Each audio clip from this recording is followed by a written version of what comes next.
So, my top 5 mistakes that I've learned from getting a handpan. First one would be buying cheap. The sounds so much better and a higher quality. Now, I would buy cheap to start out with to make sure it's the right instrument for you. Because the patterns really do twist your mind a little. The second thing is as well with buying a handpan is that make sure it's reputable. Make sure it's got good clarity of sound, it's not damaged, it's not badly scratched, the sides are not coming out, like they're literally like crossed over like that. Make sure the notes are in tune. Use your phone, that's a good one. Third one, I probably would say your fingers. Really stretch your fingers. Like a mistake I did when I've been on and off learning for like a couple of years is my fingers. I never really stretched my fingers, trained my fingers, get the strength in them. So like hand training exercises are really, really good for it as well. Number 4, I'd probably say is literally don't go out there and just hit it like as hard as you can. You can overstretch the note and you can actually make it over time go out of tune very, very quick. These you can hit them. You can hit them hard, but I wouldn't hit them like that. I'd literally see that's a little bit on the edge of hitting them too hard. So I'd literally go. And same for this one. You know yourself when you hear the right sound.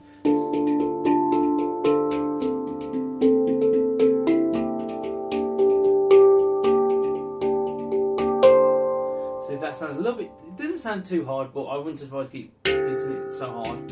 The fifth thing is learn the rhythms. Like I literally just used to sit there and I used to go, or just go. Learn the rhythms. Really invest in yourself. That's the biggest mistake I probably would say that I did with a handpan. Like I said, if you want to be a professional, you want something really nice, like what I do, sound baths and learn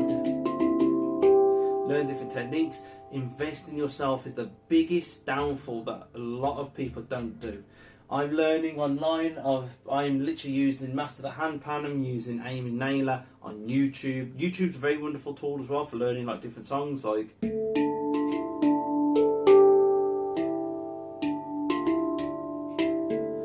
stuff like that. It's good because you learn the rhythms, you get yourself into it.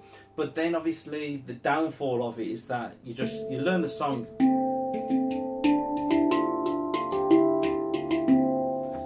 And you make common mistakes like that. Really invest in yourself to learn the rhythms. There's not just making chords or arpeggios, and there's loads of different things that I never really understood until I started learning off Master the Handpan, stuff like that. So there's like all different dings, so you can do the ding. So there's loads of different things. Use your knuckles, apart from my knuckles bruised because I've been practicing that much. So I've got to be careful using that one. But it's like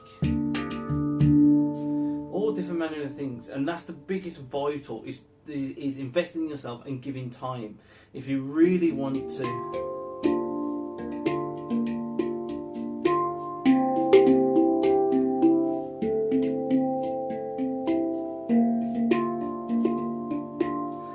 invest in yourself, and yeah, you're going to muck up like me. I constantly muck up, and this is where I keep practicing, just keep practicing, and I can't talk and play at the same time. It just really messes with my head.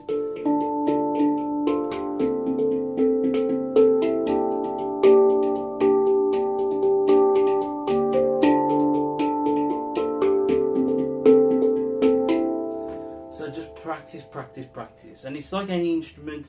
You got to give it time, you got to practice, and obviously condition your hands. So again, that's probably say my 5 top tips you can do if you want to become a really good handpan player. I mean, you can practically learn the chords. There's many different things, all different chords to learn. But really invest in yourself. And then once you think that you've hit to a good certain spot, like you're thinking, okay, I'm at a good spot now, and I really want to invest. I I probably would say invest in a handpan. Now, if you do go to Meridian, they're in Bristol, you can go in their shop and play some of their handpans, see which ones you like. This is just a Kurdiya 10 note. I've got a Romanian jazz, and I can't remember the other one. I call it the Arab handpan. It's a beautiful sounds, more for like meditations and stuff. But again, go down there, have a play, see which ones. But it is definitely worth saving your money up. You can go on eBay or you can go on Facebook Marketplace and buy these second hand. Would I advise it? If you're tight for cash, yes, but make sure that the tuning, get your phone, get a tuner, and just test every single note out. Compare it online what the note should be. So it should be like an A, D, B, or whatever. You just literally put it there, test it. That's another thing. But if you really want to go to like what I'm doing, like literally by the end of the year, I want to become a professional handpan player, playing loads of rhythms, and obviously I do sound baths with them as well now. You've really got to invest in yourself. So that's just classes, exercises, really strengthen them, learn the rhythms,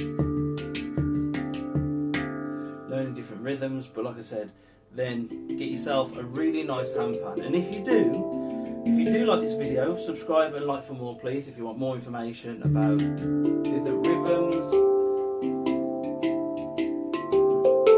what I've learned, so many different things, then I will put up more videos as well on the channel. But yeah, really invest in yourself. If you go to Meridian Handpan and you buy a handpan, say Phil Cook, the spiritual man will just say Phil Cook, they know who I am, and say that I've sent you over because it helps me out and it helps you out as well. And they literally look after all the customers, and it's been brilliant service as well. But yeah, that's who I would recommend. There is another handpan maker in Essex, but I can't remember the name, and it's going to drive me nuts. But yeah, you could go to him as well. But for me, Meridian Handpan is closer to me. It's like an hour and a half drive. So for me, it's literally I can't do too far distance because of my leg. But yeah, it's definitely worth it because it's not just about that. It's the frequencies, it's the energy, it's the rhythm, it's the groove. You can literally go into like many different grooves. It's like your creation is your limitation. So like for me, learning all different types of things really helped me. So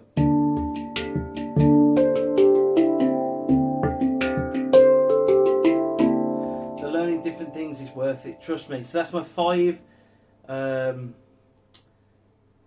tips to watch out for, to learn and mistake. Don't do the mistakes I did where I didn't invest in myself. I kept buying cheap Chinese handpans, and I was like, I really want them to sound like this, but they don't. They sound cheap stainless steel. They sounded crap. But they didn't sound crap. They sounded okay for the price. One of them did sound really crap, but it was okay for the price of like, I paid anything from like 200 to like 500. But these are like, you're going up the 1k up past that. But if you can and you really want to take it further, you want to learn,